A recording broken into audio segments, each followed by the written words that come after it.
Good afternoon, everyone. My name is Paul Ezokai, a 400-level medical student of Osteology University. Today, we'll be discussing an important part of anatomy known as the osteology of the upper limb. And the bone of interest to us today is the clavicle. Looking at the board are the diagrams, the superior and inferior view of the clavicle. I will start by describing the clavicle. The clavicle, also known as the collarbone, is a longitudinal bone that lies horizontally, and it is a bone that has two parts. It has the medial two-third and the lateral one-third. And this part is very important to clinicians because fracture to the clavicular bone usually occur at the junction between the lateral one-third and the medial two-third. Describing the clavicular bone further, you can see on the board the posterior border of the clavicular bone and the anterior border of the clavicular bone. And you can see the body of the clavicular bone.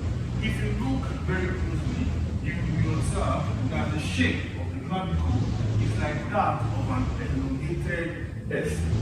Now, looking at the ends of the clavicular bone, you can see that the clavicular bone has two ends. It has the acromial end and the sternal end, with which it forms two major joints. It forms the acromioclavicular joint, and this sternal end forms the sternoclavicular joint. Looking at the inferior view of the clavicular bone, you can see and notice the anterior border too and the posterior border. What can also be observed on the inferior view is rough edges, the trapezoid line and the conoid tubercle. You can also see at the medial side the impression for postclavicular ligament, and you can see that it also has two ends, the acromial facet and the sternal articular surface. What is so special about the clavicular bone? The clavicular bone has no marrow cavity. Instead, it is composed of spongy bone that is covered by compact bone. Apart from that, the clavicular bone serves three major functions.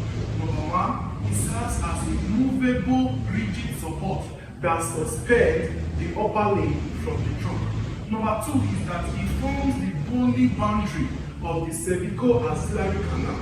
Number three is that it transmits shock from the upper limb to the trunk.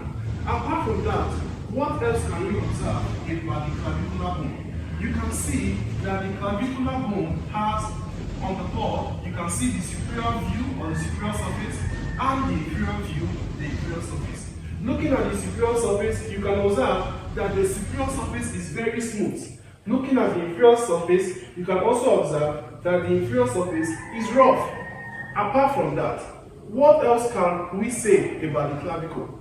The clavicle has origins and insertions of muscle. In other words, three muscles originate from the clavicle and two muscles insert on the clavicle.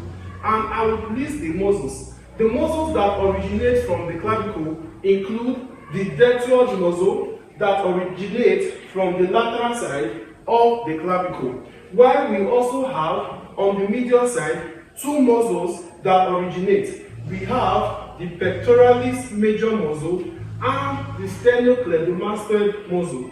These muscles originate from the medial side of the clavicle. Now, the two muscles that insert on the clavicular bone include number one, the trapezius muscle and the subclavius muscle.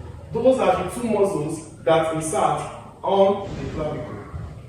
With this, I believe I have been able to introduce the osteology of the clavicular bone. Thank you for your time. Please subscribe to my YouTube channel as a Paul Ezokai. Thank you for your time. God bless you.